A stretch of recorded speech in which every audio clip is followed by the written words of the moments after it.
வணக்கம் மக்களே. நம்ம கார்த்திக் கதையில டிசம்பர் 18 என்ன நடக்க போகுது அப்படிங்கிறத பத்தி தாங்க இந்த வீடியோல இப்ப நம்ம பார்க்க போறோம். இந்த வீடியோவுக்கு மறக்காம லைக் பண்ணிக்கோங்க.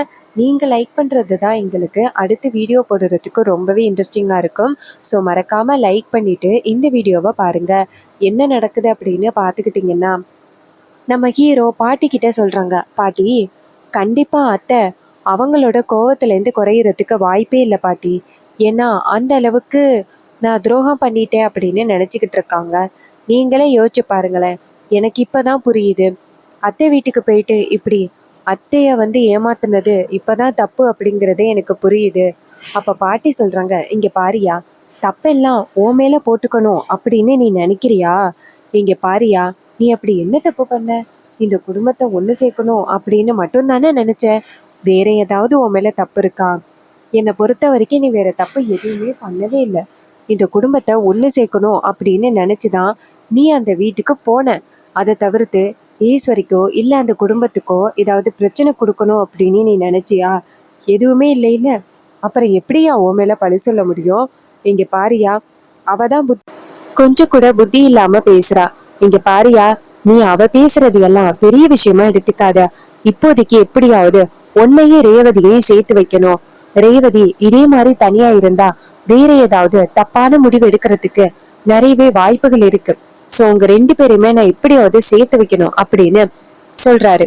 இது கேட்டதும் நம்ம ஹீரோ சொல்றாங்க, சரிங்க பாட்டி அப்படின்னு. அதே நேரத்துல ஒருத்தர் இங்கிருந்து ஓடி வராரு. ஓடி வந்துட்டு, ஐயா உங்களுக்கு விஷயம் தெரியுமா அப்படின்னு ஹீரோ கேக்குறாரு. என்னாச்சு அப்படின்னு அவர் சொல்றாரு, ஈஸ்வரி அம்மா ஒரு செங்கல் சூளைய வச்சிருந்தாங்கல்ல, அந்த செங்கல் சூளைய ஏலத்துல விட போறாங்களாம். எங்களுக்கு அரசல் புரசலா செய்தி வந்துச்சு. அப்ப பாட்டி ஷாக் ஆகி, ஏன் அவ அப்படி நடந்துக்கிறா? அப்ப ஹீரோ சொல்றாரு, பாட்டி அங்க வேலை பார்த்தவங்க எல்லாருமே நான் அங்க இல்ல அப்படின்ட்டு வேலையை விட்டு போறதா அத்தை கிட்ட சொல்லிருக்காங்க. ஆனா அத்தை சொல்லிருக்காங்க, இல்ல அவன் இனிமே வேலைக்கு வரமாட்டான், நீங்க எல்லாரும் வேலை பார்த்தே ஆகணும்னு சொல்லியிருக்காங்க. ஆனா அவங்க எல்லாரும் சேர்ந்து நான் மறுபடியும் வேலைக்கு வரணும் அப்படின்னு சொல்லி அத்தை கிட்ட விருப்பத்தை சொல்லியிருக்காங்க. ஆனா அத்தை கேட்கவே இல்லை. அதனால அவங்க எல்லாருமே நாங்க வேலைக்கு வரலன்னு சொன்னதோட ஈஸ்வரி எங்க அத்தை சரி உனக்கு அவங்கதான் முக்கியம் அப்படின்னா இந்த செங்கல் சூளையே எனக்கு முக்கியம் இல்ல அப்படின்னு அவங்க அந்த செங்கல் சூளைய ஏலத்துக்கு விட போறாங்களாம். இது கேட்டதும் பாட்டி சொல்றாங்க, என்னையா இது இப்படி முட்டாள்தனமா நடந்துக்கிறா? அந்த செங்கல் சூளையாலதான் இன்னைக்கு அவ இவ்வளவு அவசரத்துக்கு வந்திருக்கிறா, அதை போய் விக்கணும்னு சொல்றாளே. அப்ப ஹீரோ சொல்றாரு, ஆமா பாட்டி, இது எல்லாமே சின்னத்தியோட ஏற்பாடு. செங்கல் சூளையா அத்தை கிட்ட இருந்து எப்படியாவது பிடுங்கணும் அப்படின்ட்டு தான் அவங்க இப்படி ஒரு காரியத்தை பண்ணிருக்காங்க. எப்படியோ செங்கல் சூளைய ஏலத்துக்கு போடும் பொழுது கண்டிப்பா அந்த செங்கல் சூளைய அந்த சிவனாண்டியும் முத்துவும் வாங்குறதுக்கு நிறைய வாய்ப்புகள் இருக்கு. என்ன நடந்தாலும் சரி, இந்த செங்கல் சூளை அவங்க கைக்கு போகவே கூடாது. அதுக்காக நான் என்னெல்லாம் பண்ணணுமோ அதை பண்ணுவான் பாட்டி. பாட்டி சொல்றாங்க, சரியா பேராண்டி, ஈஸ்வரியோட ரொம்ப ஆசையான சொத்து அந்த செங்கல் சூளை. என்ன ஆனாலும் பரவாயில்ல, அந்த செங்கல் சூளை அந்த சிவனாண்டி முத்துக்கு கையில போகவே கூடாது. ஹீரோ சொல்றாரு, சரிங்க பாட்டி நான் பாத்துக்கிறேன் அப்படின்னு சொல்லிட்டு அவர் அங்கிருந்து வெளியில வராரு. வெளியில நேரா மயிலுக்கு போன் பண்றாங்க. மயிலு போன் அட்டன் பண்ணி, சொல்லுங்க சகல. அப்ப ஹீரோ சொல்றாரு, அத்தை செங்கல் சூளைய ஏலத்துக்கு விட போறதா எனக்கு செய்தி வந்திருக்கு. எப்போ அது நடக்குது? மயிலு சொல்றாரு, சகல இந்த விஷயத்த பத்தி உங்ககிட்ட ஏற்கனவே சொல்லியிருந்தமே. அத்தை செங்கல் சூளையை ஏலத்துக்கு விட போறாங்க. இதுக்கு காரணம் சின்னத்தாதான். அவங்கதான் அத்தை கிட்ட இப்படி எல்லாம் சொல்லி கொடுத்து பண்ண வைக்கிறாங்க. அந்த செங்கல் சூளை அத்தைக்கு எந்த அளவுக்கு ஒரு ராசியானது அப்படின்னு தெரியும்ல. அத்தை ஏன் இப்படி தப்பான முடிவு எடுக்கிறாங்கன்னா சின்னத்தையாலதான். அப்ப ஹீரோ சொல்றாரு, சரி நான் எப்படியாவது அந்த செங்கல் சூளைய ஏலத்துக்கு எடுக்கிறதுக்கு முயற்சி பண்றேன். இதை கேட்டதும் அவரு, சரிங்கம்மா, எப்ப மட்டும் ஏலம் நடக்குது அப்படிங்கறத நான் உங்ககிட்ட தெரியப்படுத்துறேன். இதை கேட்டதும் நம்ம ஹீரோவும் சரி அப்படின்னு சொல்லிட்டு போனை கட் பண்றாரு. அப்போ நம்ம ஹீரோ நேரா அருணுக்கு போன் பண்றேன். அருண் போன் அட்டன் பண்ணி, சொல்லு அப்படின்னு சொல்ல ஹீரோ சொல்றாரு, அண்ணன் செங்கல் சூளை ஒண்ணு ஏழைக்கு போக போகுது, அத வாங்கணும். அப்ப அவரு சொல்றாரு, இங்க பாரு, நம்மளுக்கு நிறைய பிசினஸ் இருக்கு, செங்கல் சூளைய வாங்கணும் அப்படின்னு அவசியமா? அப்ப ஹீரோ சொல்றாரு, அண்ணன் இங்க ஒரு சின்ன பிரச்சனை. உனக்கே தெரியும், இந்த கும்பாபிஷேகம் நின்னு போயிருச்சு. அத்தைக்கு என்ன பத்தின உண்மை தெரிஞ்சதோட என்னையும் ரேவதியையும் பிரிச்சுட்டாங்க அப்படின்னு. இதை கேட்டதும் அருண் ஷாக் ஆகுறாரு. என்னடா இவ்வளவு பெரிய விஷயத்த சொல்ற? அப்ப ஹீரோ சொல்றாரு, ஆமண்ண, எப்படியாவது அத்தைய சமாதானப்படுத்தணும், அதோட அத்தை கிட்ட உள்ள அந்த செங்கல் சூளைய காப்பாத்தணும், அத்தையோட செங்கல் சூளைய பறிக்கணும் அப்படிங்கறதுக்காக அந்த முத்து சிவனாண்டி சந்திரன் கிட்ட சொல்லி இப்படி ஒரு நாடகத்தை போட்டுக்கிட்டு இருக்காங்க. எப்படியாவது அந்த செங்கல் சூளை அவங்களுக்கு கிடைக்கணும் அப்படின்னு பண்றாங்க. ஆனா என்ன ஆனாலும் சரி, அந்த செங்கல் சூளை அவங்க கைக்கு போகவே கூடாது. அத்தைக்கு இது ஒரு ராசியான செங்கல் சூளை, இப்போதைக்கு அதை நம்ம வாங்கி வச்சிருப்போம். கொஞ்ச நாள் ஆன பிறகு, அத்தையெல்லாம் சமாதானம் ஆன பிறகு மறுபடியும் அத்தைக்கே எழுதி கொடுத்தரலாம். இது கேட்டதும் அருண் சொல்றாரு, சரிடா, நீ ஒரு முடிவெடுத்தன்னா அதுல கண்டிப்பா ஒரு நியாயம் இருக்கும். சரி, நான் உடனே கிளம்புறேன் அப்படின்னு சொல்லிட்டு அவரு கிளம்புறாரு. இன்னொரு பக்கம் நம்ம வில்லி நேரா அவங்க அக்கா கிட்ட போயிட்டு, அக்கா, செங்கல் சூளைய ஏலத்துக்கு விட போறேன் அப்படின்னு சொல்லிக்கிட்டு இருந்தியல்ல, ஏலம் நாளைக்கு காலையில நடக்க போகுது, அந்த ஏலத்துக்கு நீயும் வாக்கா அப்படின்னு சொல்ல. ஈஸ்வரியும் சரி, அந்த செங்கல் சூளை யாரு கைக்கு போக போகுது அப்படிங்கறத பாக்கணும்ல. உடனே வில்லியும் சரிக்கா அப்படின்னு சொல்லிட்டு, அக்கா, இப்பதாக்கா நீ சரியான முடிவெடுத்திருக்க.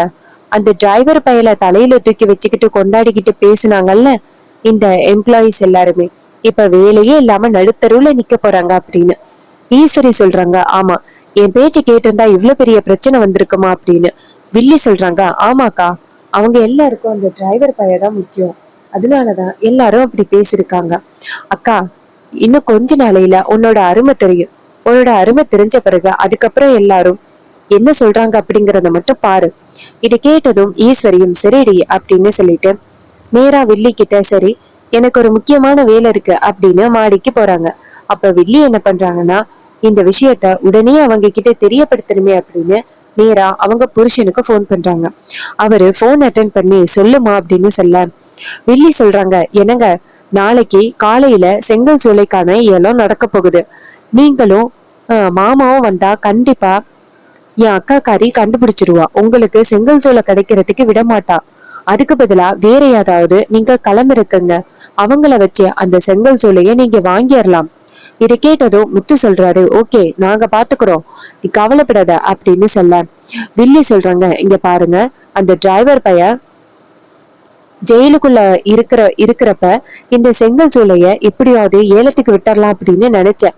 ஆனா சனி ஞாயிறு அப்படிங்கறதுனால அந்த ஏலம் நடக்கல. இப்போ அந்த டிரைவர் பையன் வெளியில இருக்கான், கண்டிப்பா அந்த செங்கல் சூளை உங்க கைக்கு கிடைக்க விடாதபடி ஏதாவது பண்ணுவான்.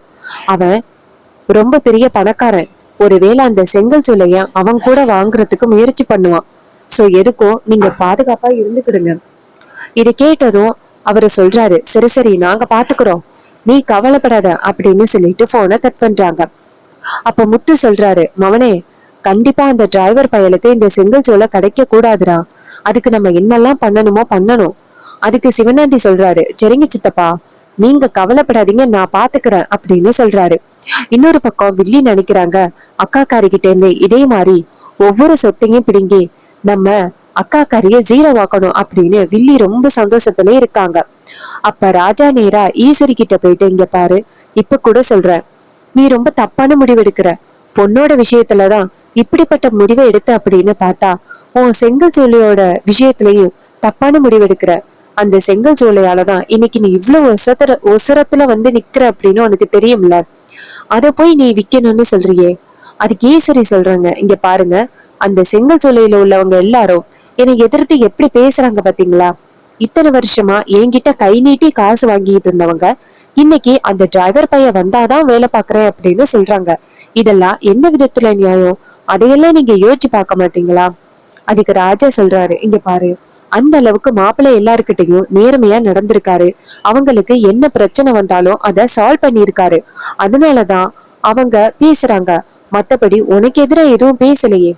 ஈஸ்வரி சொல்றாங்க, இங்க பாருங்க, அந்த டிரைவர் பயலை பத்தி சப்போர்ட்டா என்கிட்ட பேசணும் அப்படின்னு நினைச்சீங்கன்னா தயவு செஞ்சு என்கிட்ட பேச வேணாம், இந்த இடத்த விட்டு போங்க அப்படின்னு சொன்னதும் அவரு, உன்கிட்ட இதுக்கு மேல எதுவும் சொல்ல முடியாது, அந்த செங்கல் சூளை உனக்கு ரொம்ப ராசியானது, அதை விட்டுட்டு உனக்கு நிறைய கெட்டது நடக்க போகுது பாரு அப்படின்னு சொல்லிட்டு அவர் அந்த இடத்துல இருந்து போறாரு. வில்லி அந்த இடத்துக்கு வந்துட்டு, என்னக்கா, மாமா ஏதோ சத்தம் போட்டு போற மாதிரி தெரியுது. அதுக்கு ஈஸ்வரி சொல்றாங்க, ஆமாண்டி, அந்த செங்கல் சூளைய நான் விற்க போறேனா, அதுக்காக அவர் என்ன திட்டிட்டு போறாரு, ஆனா எல்லாரும் என்ன மரியாதை குறைவா பேசுறாங்களே, அது அவருக்கு பெரிய விஷயமா தெரியல. நான் அப்படி பேசுறதுதான் அவருக்கு பெரிய விஷயமா தெரியுது. அதுக்கு வில்லி சொல்றாங்க, அக்கா இந்த வீட்டுக்குள்ளே இருந்து அவ்வளவு பெரிய துரோகத்தை பண்ணிருக்கான் அவன். அவனுக்கே மாமா சப்போர்ட் பண்ணி வீட்டுக்குள்ள வச்சுக்கிட்டு இருந்திருக்காங்க இத்தனை நாளும். அவரு எங்கக்கா நியாயத்தை எல்லாம் பார்க்க போறாரு? நீ அவமானப்பட்டாலாம் அவருக்கு கவலையே இல்ல. இங்க பாருக்கா, முன்னாடி மாதிரி இல்லக்கா மாமா. எப்போ அந்த டிரைவர் பையன் இந்த வீட்டுக்குள்ள வந்தானோ அப்பவே இந்த வீட்டுல உள்ள பாதி பேரை மாத்திட்டான்க்கா. இப்போ யாருமே உன் பேச்சு கேக்குறது இல்லையே. இதை கேட்டதும் ஈஸ்வரி சொல்றாங்க, ஆமாண்டி, நீ சொல்றது சரிதான். இப்ப யாருமே என் பேச்ச கேக்குறதே இல்ல அப்படின்னு சொல்றாங்க. அப்ப நம்ம ஹீரோ இருக்காருல்ல, அவரு விஷயத்த கேள்விப்படுறாரு. நாளைக்கு காலையில அந்த ஏலம் நடக்க போகுது. அந்த இடத்த எப்படியாவது வாங்கணும் அப்படின்னு நம்ம ஹீரோ முடிவு பண்றாரு. அதுக்கப்புறம் நம்ம ஹீரோ வந்துட்டு ஒரு நாள் காலை ஈஸ்வரி எல்லாரும் சேர்ந்து அந்த ஏலம் நடக்கிற இடத்துக்கு போறாங்க. சிவனாண்டி அவருக்கு தெரிஞ்ச ஒரு ஆளு கிட்ட, இங்க பாருங்க, அந்த ஏலத்துக்கு போங்க, ஆனா இந்த இடம் எங்களுக்கு தான் அப்படிங்கிறது அவங்களுக்கு தெரியக்கூடாது. ஏலம் முடிஞ்ச பிறகுதான் இந்த இடம் எங்களுக்கு அப்படிங்கிறது ஈஸ்வரிக்கு தெரியணும். அதுக்கு அவரு சொல்றாரு, சரிங்க சார், நாங்க பாத்துக்கிறோம், நீங்க கவலைப்படாதீங்க சார், அந்த இடம் உங்களுக்கு தான் சார், நாங்க எப்படியாவது வாங்கிடுறோம் அப்படின்னு சொல்லிட்டு கிளம்புறாங்க. அப்போ முத்து சொல்றாரு, மவனே, அந்த இடம் நமக்கு கட்டாயமா வந்துருமா? அதுக்கு சிவனாண்டி சொல்றாரு, சித்தப்பா, அந்த இடம் நமக்கு தான், அதுல எந்தவித மாற்றமும் இல்ல. அந்த டிரைவர் பையன்லாம் இந்த இடத்த வாங்க முடியாது. அவன் இந்த இடத்துக்கு வந்தா கண்டிப்பா அக்காக்காரி அவனை துரத்தி அடிச்சிருவா. இதை கேட்டதும் முத்து சொல்றாரு, சரிடா மவனே அப்படின்னு. இன்னொரு பக்கம் சிவனாண்டி முத்துவும் காத்துக்கிட்டு இருக்காங்க. இன்னொரு பக்கம் ஏலம் நடக்க ஸ்டார்ட் ஆகுது. ஈஸ்வரி அவங்க தங்கச்சி 2 பேரும் அந்த இடத்துக்கு வந்துட்டு எல்லாரையும் பார்த்து, இங்க பாருங்க, இந்த செங்கல் சூளை எனக்கு ரொம்ப ராசியான செங்கல் சூளை. இது யாருக்கு போனாலும் கண்டிப்பா அவங்க ரொம்ப சந்தோஷமா இருப்பாங்க. இந்த வேலைய நியாயப்படி ஆரம்பிப்பீங்க அப்படின்னு நினைக்கிறேன் அப்படின்னு சொல்லிட்டு ஈஸ்வரி போய் உட்கார்றாங்க. அப்ப அந்த இடத்துக்கு நம்ம அருண் வராரு. அருண் யாரு அப்படிங்கிறது நம்ம ஈஸ்வரிக்கு தெரியாது. அருண் அந்த இடத்துல வந்து நின்றுட்டு, இது மாதிரி நானும் ஏலத்துல கலந்துக்க போறேன் அப்படின்னு சொல்ல, எல்லாரும் அவரை பார்த்துட்டு, இந்த தம்பி யாரு, புதுசா இருக்கு அப்படின்னு பாக்குறாங்க. அருண் சொல்றாரு, நானும் இந்த ஊரு தான், எங்க அம்மா அப்பா இங்கேதான் பிறந்தாங்க. உடனே அவங்களும் சரி சரி, இந்த ஏலத்துல யாரு வேணாலும் கலந்துக்கலாம் அப்படின்னு சொல்லிட்டு ஏலத்தை ஆரம்பிக்கிறாங்க. அப்ப ஒவ்வொருத்தரா அமௌண்ட சொல்ல, ஒரு பக்கம் சிவனாண்டியோட ஆட்களும் அமௌண்ட் சொல்றாங்க. அப்ப அருணும் அதிகப்படியான விலைக்கு போயிட்டு இருக்காரு. அப்ப வில்லி இத பார்த்துட்டு, என்ன இது, ரொம்ப அதிகப்படியான விலைக்கு போயிட்டு இருக்காங்க, இந்த அளவுக்கு ஏன் புருஷங்கிட்ட பணம் இருக்காது, இப்ப என்ன பண்றது அப்படின்னு நினைக்க ஃபைனலா 10 கோடி அளவுக்கு பணம் போகுது. இத பார்த்ததும் அந்த சிவனாண்டியோட ஆளு, ஆகா ஐயா, இதுக்கு மேல நமக்கு காசு கொடுக்கலையே, எதுக்கும் நம்ம போன் பண்ணி கேட்போம் அப்படின்னு அவரு நேரா போன் பண்றாரு சிவனாண்டிக்கு. அப்ப சிவனாண்டி சொல்றாரு, இங்க பாரு, இதுக்கு மேல என்கிட்ட பணம் இல்ல, எது எப்படியோ ஈஸ்வரிக்கு அந்த செங்கல் சோலை கையில இருக்க கூடாது, யாருக்கு போனா என்ன, நீ அந்த ஏலத்தை நிப்பாட்டிரு அப்படின்னு சொல்ல, அவரும் சரிங்கய்யா அப்படின்னு சொல்லிட்டு அங்க உள்ளவங்களை பார்த்து, இங்க பாருங்க, எனக்கு அவ்வளவுதான் அப்படின்னு சொன்னதும் அவங்க அருணை பார்த்து, அப்ப உங்களுக்கு இது ஃபைனல் ஆகுது அப்படின்னு சொன்னதும் அருண் ரொம்ப ஹாப்பியா சரி அப்படின்னு சொல்லிட்டு போயிட்டு கையெழுத்து போடுறாரு. ஈஸ்வரி நேரா அவரை பார்த்து, உங்களை இது வரைக்கும் நான் பார்த்ததே இல்லையே, நீங்க யாரு அப்படின்னு தெரிஞ்சுக்கலாமா? அப்ப அருண் சொல்றாரு, அத்தை, என்ன தெரியலையா உங்களுக்கு அப்படின்னு சொல்ல ரொம்பவே ஷாக் ஆகுறாங்க ஈஸ்வரி. அத்தையா, எதுக்குப்பா நீ என்ன அத்தைன்னு கூப்பிடுற? அருண் சொல்றாரு, எங்க பாட்டி உங்களுக்கு அத்தை அப்படின்னா அத்தை நான் உங்களுக்கு மருமகன் தானே, அப்ப நான் உங்களை அத்தைன்னு தானே கூப்பிடணும். இது கேட்டதும் ஈஸ்வரி ஷாக் ஆகுறாங்க. வில்லி சொல்றாங்க, ஏய் யாரா நீ அப்படின்னு. அப்ப ஹீரோ அந்த இடத்துல கோட் சூட் போட்டுக்கிட்டு வந்து மாசா இறங்குறாரு. ஹீரோ அப்படி மாசா வந்து இறக்குறத பார்த்துட்டு ஈஸ்வரி ரொம்ப ஷாக் ஆகுறாங்க. இவன் எப்படி இங்க அப்படின்னு. அப்ப வில்லி சொல்றாங்க, அக்கா, உன் டிரைவர் பையன் மறுபடியும் உன்னை ஏமாத்தி இந்த செங்கல் சோலைய அவன் பேருக்கு எழுதி வாங்கிட்டான்க்கா. இதை கேட்டதும் ஈஸ்வரி ரொம்பவே ஷாக் ஆகுறாங்க. இவன் இப்படி ஒரு துரோகத்தை பண்ணுவான் அப்படின்னு நினைக்கலையே அப்படின்னு. ஹீரோ அந்த இடத்துக்கு வந்து அவங்க அத்தைய பார்த்து, அத்தை, இந்த செங்கல் சூளை இனிமே எனக்கு சொந்தம் அப்படின்னு சொல்ல ஈஸ்வரி ரொம்பவே அதிர்ச்சி ஆகுறாங்க. சோ இந்த கதை உங்களுக்கு பிடிச்சிருந்துச்சுன்னா இந்த வீடியோவுக்கு மறக்காம லைக் பண்ணிக்கோங்க. நீங்க லைக் பண்றதுதான் எங்களுக்கு அடுத்த வீடியோ போடுறதுக்கு ரொம்பவே இன்ட்ரெஸ்டிங்கா இருக்கும். சோ மறக்காம லைக் பண்ணிட்டு இந்த வீடியோவை பாருங்க. தேங்க்யூ ஃபார் வாட்சிங்.